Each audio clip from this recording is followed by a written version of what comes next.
नमस्ते, आप देख रहे हैं दिलंकादहन.com और मैं हूं आपके साथ आकाश सिंह। कोरोना महामारी ने पूरे देश को अपने चपेट में ले लिया है। लोग मर रहे हैं, तड़प रहे हैं, लोगों से मदद मांग रहे हैं। लोग मदद ले भी सकते हैं, लेकिन कभी आपने सोचा है कि जो बेजुबान जानवर हैं उन्हें कहां से मदद मिलेगी, जो किसी से बता नहीं सकते हैं कि उनकी पास समस्या है क्या है। इस समय मैं कसेरवा गांव में मौजूद हूं, एक गौशाला पे मौजूद हूं। यहां की स्थिति जब मैं देखने पहुंचा, जब मेरी टीम यहां का जायजा लेने पहुंची, तो पता चला है कि यहां पिछले 3 महीने से जो है कुछ भी उपलब्ध नहीं है खाने के लिए गायों को। तो जो है आप देख सकते हैं, पिछले कम से कम 15-20 दिन के अंदर यहाँ पे कम से कम 15 से 20 गायों ने दम तोड़ दिया है। यहाँ पे कुछ भी मौजूद नहीं है। हालात यहाँ की बदतर है, स्थिति बिल्कुल बदतर है। कोई यहाँ का जायजा लेने वाला नहीं है, कोई मदद नहीं करने वाला है। ग्रामीण लोग भी परेशान हैं। यहाँ मेरे साथ ग्रामीण लोग मौजूद हैं। मैं उनसे बातचीत करूंगा और मामले के तह तक जाने की कोशिश करूंगा। क्या नाम है आपका? जी मेरा नाम दीपक पांडे है। जी बताइए दीपक जी, क्या स्थिति है इस गौशाला की? जी जैसा कि आप यहाँ पे देख सकते हैं जी। स्थिति से आप पूरी तरह से अभी आप रिकॉर्डिंग करेंगे तो आपको पता भी चल जाएगा। जी। उससे पहले कि मैं बताना चाहता हूँ कि इससे पहले भी हमने एक बार प्रयास किया था, जबकि हमारे पूर्व प्रधान जी थे, तो प्रयास किया था। एक हमारे अधिकारी आने वाले थे, अमित घोष जी, तो उनको आते समय हमने प्रयास किया था कि यहाँ की जो चीज़ें हैं उनको सुचारू रूप से कैसे किया जाए। तो हमने बहुत सारा चढ़ाई किया, तो उनने ये जो व्यवस्थाएं आप अभी देख रहे हैं ना, ये उसी समय बनाई गई थी। मतलब जो भी आप सुंदरी चारा कितने दिन से समाप्त है यहाँ पे? चारा यहाँ बताने के हिसाब से लगभग 2 से 3 महीने से चारा समाप्त है। और जब से हम लोग आए हैं देख रहे हैं कि अभी कल ही एक गाय कल मरी है, एक गाय परसों मरी है। तो मतलब रोज मरना जारी है रोज मर रही यहाँ पे। और यहाँ का हालात ये है कि गायों को जो है किसी भी प्रकार का अनाज यहाँ पे ये अनाज भूसा दाना जो भी था कुछ भी अवेलेबल नहीं था यहाँ पे। हम गांव वाले मिलकर यहाँ पे आए हैं और लोगों से निवेदन किए हैं। लोगों ने ये अपने तरफ से जाहिर किया है कि हाँ गौ माता है, तो ये एक गांव के नागरिक होने के नाते, और हमारा भी एक हिंदू धर्म के हैं, तो हिंदू धर्म में एक मानना होता है कि अगर हमारे घर में खाना बनता है तो जो पहली रोटी होती है वो गौ माता को खिलाया जाता है। जी। अगर ऐसे कंडीशन में हम अपने घर के गाय को इस प्रकार से देख रहे हैं तो हमारे गांव में जो गौशाला है उसकी ये स्थिति कैसे हो रही है? अगर इसके रिस्पॉन्सिबल अगर प्रधान जी हैं, सेक्रेटरी हैं, उसके साथ साथ हम गांव वाले भी हैं जी। तो इस वजह से हमने थोड़ा बात किया। गांव के बहुत से बड़े बुजुर्ग और सीनियर लोग यहाँ पे आए हुए थे। उनसे बात करने के बाद बहुत से लोगों ने सहयोग सामने से आया, लेकिन ये सहयोग काफी नहीं है। ज्यादा दिन तक ये सहयोग टिक नहीं सकता है। ये जी आपकी बात एकदम सही है, ये सहयोग काफी नहीं है, क्योंकि अभी सहयोग जो दिया जा रहा है उसमें भी ऐसे प्रश्न उठ रहे हैं कि ये जो गौशाला है वो सरकार द्वारा चलाया जाता है, और सरकार द्वारा चलाया जाता है, इसके लिए यहाँ की सुविधाएं भी सरकार को करानी होती है। अधिकारियों से बातचीत करने की कोशिश की आपने? मैंने सेक्रेटरी यहाँ के अनिल सिंह जी हैं, उनसे बात किया, तो उनसे मैंने सिर्फ यही पूछा। मैंने उनको ये कुछ नहीं पूछा कि आप क्या करते थे क्या नहीं करते थे। मैंने ये पूछा कि पिछले दिसंबर में जब प्रधान जी का कार्यकाल खत्म हुआ, उसके बाद से इसकी रिस्पॉन्सिबिलिटी किसकी है? तो उन्होंने बोला कि इसकी रिस्पॉन्सिबिलिटी उनकी है और रेडियो पंचायत जो है उनकी है। तो जब इसकी रिस्पॉन्सिबिलिटी सेक्रेटरी की है तो उनकी ये रिस्पॉन्सिबिलिटी है कि यहाँ की जो भी अनाज है, दाना है, भूसा है, उन सबको अवेलेबल कराएं। जायजा लेने आए थे यहाँ पे? जायजा लेने आए थे? यहाँ के अनुसार अभी तक तो शायद नहीं आए थे, बहुत पहले आए होंगे तो नहीं बोल सकता। अभी 1-2 महीने से 2 महीने हो गए, लगभग 2 महीने नहीं आए थे। और उन्होंने ये मुझे बताया कि यहाँ पे आचार संहिता लगा है, जिसके वजह से वो उनका कार्य बाधित हो रहा है, वो नहीं कर पा रहे हैं जी। तो मैंने उनसे यह प्रश्न पूछा कि आचार संहिता में अगर इंसान एक जैसे मैं हूँ, मैं अपने घर पे और मैं पूरा परिवार को देख रहा हूँ, तो मेरा परिवार अगर खाने के लिए तड़प रहा है तो मैं क्या उनको ये बोलूँ कि आचार संहिता लगा है, तुम खाने के लिए अभी मरो, आचार संहिता के बाद मैं उनको खिलाऊँ? तो यही चीज़ जानवरों पर भी लागू होता है जी। हम इंसान तो कहीं से इधर उधर करके ले लेंगे, लेकिन वो किससे कहने जाएंगे? बिल्कुल। तो उनको जो भी समस्याएं हैं उनको एक इंसान होने के नाते हमें समझना चाहिए। और यही मैंने निवेदन किया। बहुत से बड़े लोग हैं, उनसे भी हमको सीख मिला कि ऐसा ऐसा चीज़ें करना चाहिए। और यहाँ पे आए भी थे 2 दिन पहले बहुत से लोग। हमारे प्रधान जी जो अभी नवनिर्वाचित प्रधान जी, आज़ाद प्रधान हैं, वो भी आए थे। बीडीसी जो हमारे पप्पू जी हैं और अवधेश चाचा जी हैं पांडेपुर से, वो भी आए थे। तो तमाम यहाँ पे 35-40 लोग यहाँ पे इकट्ठा हुए थे। तो उन इकट्ठा होने के बाद लोगों ने ये अपने तरफ से अपील मतलब प्रयास किया है कि ज़्यादा से ज़्यादा यहाँ पे सहयोग करें, लेकिन ये सहयोग काफ़ी नहीं है। ये मात्र 1 या 2 महीने के लिए हो सकता है। अभी पैसे भी आर्थिक रूप से भी सहयोग लिया जा रहा है, जिसमें लगभग अमाउंट एग्जैक्ट तो नहीं बता सकता, 8,000 तक पहुँचा है। कौन कौन से लोगों ने मदद की आपकी? हमारा ये सोशल मीडिया से चल रहा है, गांव के भी लोग कर रहे हैं, जो हमारे गांव का ग्रुप चल रहा है, तो उस कसेरवा वही सोच नहीं करके एक ग्रुप है, उसके माध्यम से गांव के जितने लोग भी जुड़े हैं वो मदद कर रहे हैं। सोशल मीडिया पे भी मैंने फेसबुक पे साझा किया था, तो वहाँ से भी हमारे संपर्की हैं, दोस्त यार हैं, वो भी दे रहे हैं, और कोई और भी फ्रेंड है वो भी साझा किए हैं, तो उनके फ्रेंड भी दे रहे हैं, तो बाहर से भी आ रहे हैं। बिल्कुल, चुनाव के वक्त भारतीय जनता पार्टी के लिए गाय सबसे बड़ा मुद्दा होता है। क्या चुनाव के बाद ये मुद्दा बस ठंडे बिस्तर में पहुंच जाना है? एकदम, आपने एकदम सही कहा। मैं क्या इस मुद्दे पे क्या मैं बताऊं, भारतीय जनता पार्टी जब इंसान को नहीं संभाल पा रही तो जानवर कैसे संभालेगी वो इस मुद्दे में योगी जी ने इस कार्य को किया, बहुत ही अच्छा कार्य है ये।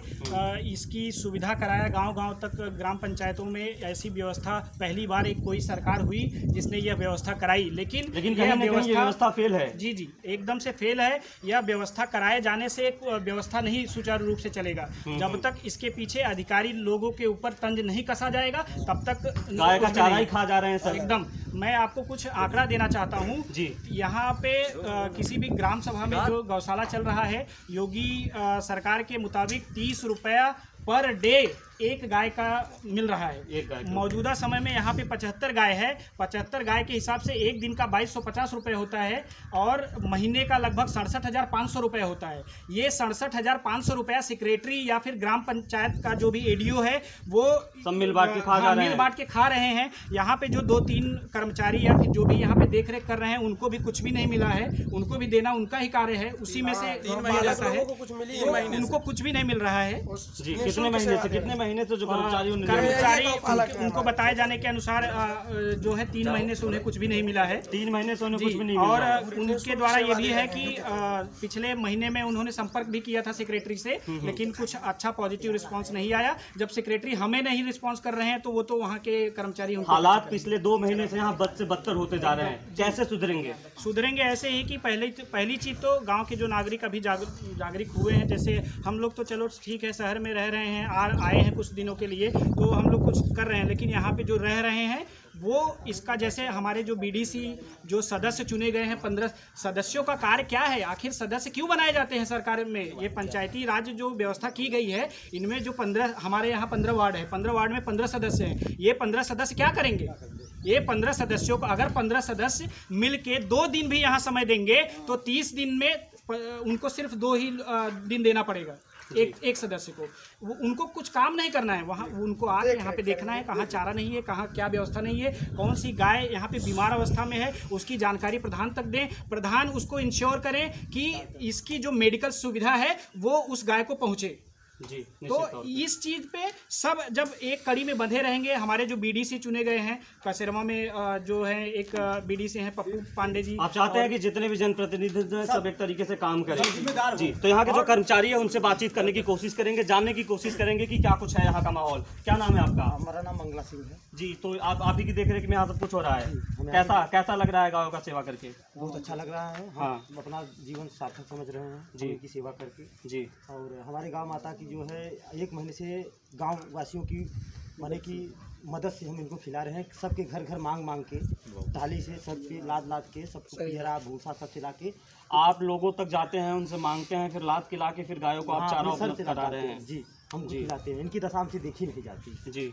और अधिकारी लोग हमारी बात सुनते नहीं। हाँ सब कल चला जाएगा, परसों चला जाएगा, अब हम क्या कर सकते हैं? आपने अपनी जिंदगी को गायों के लिए समर्पित कर दिया? जी, हम कर दिए हैं। रात दिन इनके लिए सेवा में ही मर जाएंगे, तभी इनके सेवा में ही लगे रहेंगे। हमारा कुछ भी हो, लेकिन मैं इनको छोड़ के हटने वाला। क्या उम्मीद कर रहे हैं अपने गांव के लोगों से, अधिकारियों से? हमारा जो प्रधान नवनिर्वाचित प्रधान हैं वो बहुत अच्छे हैं, और हमसे बस सिर्फ उनसे उम्मीद कर रहे हैं कि अगर वो सही हैं तो पूरे ग्रामवासी सही रहेंगे, और उनके सहयोग से पूरा ग्रामवासी सहयोग करेंगे, क्योंकि हमारे कनिष्ठ कोई सहयोग नहीं करेगा, क्योंकि वो प्रधान हैं। अगर मैं किसी के यहाँ जाता हूँ तो आप क्यों आए हैं, आपने अधिकारी से कहिए, हम कहते हैं नहीं अधिकारी नहीं है, तो आप लोगों का कुछ दायित्व बनता है, आप इस गांव के हैं भाई, आप हमारी मदद करिए, क्योंकि मेरे पास इतना है नहीं। मैं इनको खिलाने के लिए सबसे मदद लेके एक रोटी का 1 किलो 2 किलो दे दीजिए, हम खिलाएंगे। हाँ, हमारा सहयोग पूरे गाँव वाले किए हैं इसमें, और इससे ज़्यादा हम कुछ नहीं। सरकार के बारे में क्या कहेंगे आप? सरकार तो बहुत अच्छा काम किए हैं, लेकिन योगी जी थोड़ा सा 30 रुपए देकर 30 रुपए में किसी का एक नाश्ता नहीं कर सकता एक आम आदमी। 30 रुपए में इतने बड़े जानवर का पेट नहीं भर सकता। फिर भी वो 30 रुपए पहुंचे तब तो पहुंचे अगर यहाँ वो भी इतना पहुंच पा रहा है, लेकिन पहुंचता है। आने जाने में भाई कुछ खर्चा होता है, कुछ गाय खाती है, कुछ हथियारी खाते हैं, इससे ज्यादा क्या बताया, तो खुद ही समझदार है। लगता नहीं गायों का चारा उनके पेट में जा रहा है, पेट फूलता जा रहा है नेताओं का। ये तो भाई वो ही जान सकते हैं, हम कैसे जाने। हमको यहाँ जो मिल रहा है हम खिला रहे हैं, नहीं मिल रहा है मांग के खिला रहे हैं, लेकिन उनको खिलाना कब तक मांग के खिलाइएगा? अब हमारे पास जब तक दम रहेगा सर, जब तक दम है तब तक खिलाएंगे। हाँ। उम्मीद नहीं नेताओं से? नहीं, कोई उम्मीद नहीं? कोई उम्मीद नहीं, हम अपने पर उम्मीद रखते हैं। क्या किए? आप खुद से उम्मीद रखते हैं? आइए जी बातचीत करेंगे। क्या कह रहे हैं आप? यहाँ के अधिकारी कुछ नहीं कर रहे हैं गौशाला के लिए, और देख रेख कर रहे हैं। कोई क्या चाहते हैं आप, क्या कुछ होना चाहिए? इसका देख रेख करना चाहिए और सुविधा पहुँचाना चाहिए, और क्या करना चाहिए। कर नहीं रहे हैं, कुछ नहीं कर रहे, देख नहीं रहे हैं। देख रहे हैं तो फिर किसको जिम्मेदार ठहराएंगे इसके लिए आप? सरकार को? सरकारी को कौन ठहराया जाएगा? योगी आदित्यनाथ तो कहते हैं कि गाय की सेवा सबसे बड़ी सेवा है। यहाँ नौकरशाही है ना, नौकरशाही है। हाँ नौकरशाही है, सब बिचौलियों में चला जा रहा है सब खा कुछ। रहे हैं। जी जी जी, क्या कुछ कहेंगे आप, क्या कुछ बताना चाहते हैं? इन बेजुबानों पर जितने अत्याचार हुए हैं जी, और वो बिल्कुल अक्षम्य है। पूर्व प्रधान सुशीला देवी का खाता बंद हो जाने के बाद यहाँ के बारे में किसी ने सोचा नहीं। पिछले 6 महीने से यहाँ के उनके खाते बंद हुए हैं, और ये दायित्व ग्राम के सचिव का था, और उन्होंने कभी यहाँ का निरीक्षण नहीं किया। और दूसरी बात, जिन लोगों ने फ़ोन के माध्यम से, मीडिया के माध्यम से उनसे इस विषय पे जानकारी देनी चाहिए, उन्होंने बड़े कड़क स्वर में, रुखे स्वर में ये कहा कि आचार संहिता चल रहा है, इसमें कुछ नहीं हो सकता। और पता नहीं कैसे लोग हैं। हिंदू धर्म में गौ को भगवान का रूप माना गया है, गाय को, और उन लोगों में ये सब चीज़ है नहीं। रही बात योगी जी की, ऊपर से स्तर से जो भी हो सकता है, उन्होंने जो भी सुविधाएं प्रोवाइड की, यहाँ के नौकरशाही में इतनी दिक्कत है, सब खा जा रहे हैं। और ये यहाँ पे जितनी चीज़ें दिख रही हैं, ये हमारे नवनिर्वाचित प्रधान जी जो हैं आज़ाद सरोज जी, इन्होंने कम से कम इस पर तुरंत संज्ञान लिया। हम लोगों ने जब सूचना दी इसके विषय में, इन्होंने आया, जो भी कर सके कर भी। कल इनका शपथ होना है, लेकिन फिर भी जितना प्रयास हो उसका, दोनों टाइम यहाँ आते हैं, वो देख रेख करते हैं। और हमारे गौपालक बहुत ही अच्छे हैं, जिन्होंने पिछले कई महीनों से कोई वेतन भोग नहीं हुआ इनका, उसके बाद भी इन्होंने निःशुल्क सेवा दी। और इन सब ने बड़ी अच्छी जिम्मेदारी का निर्वहन किया, अपने दायित्वों का निर्वहन किया। हमारी शिकायतें जितनी भी हैं वो ग्राम के सचिव से हैं, जो अनिल सिंह जी हैं।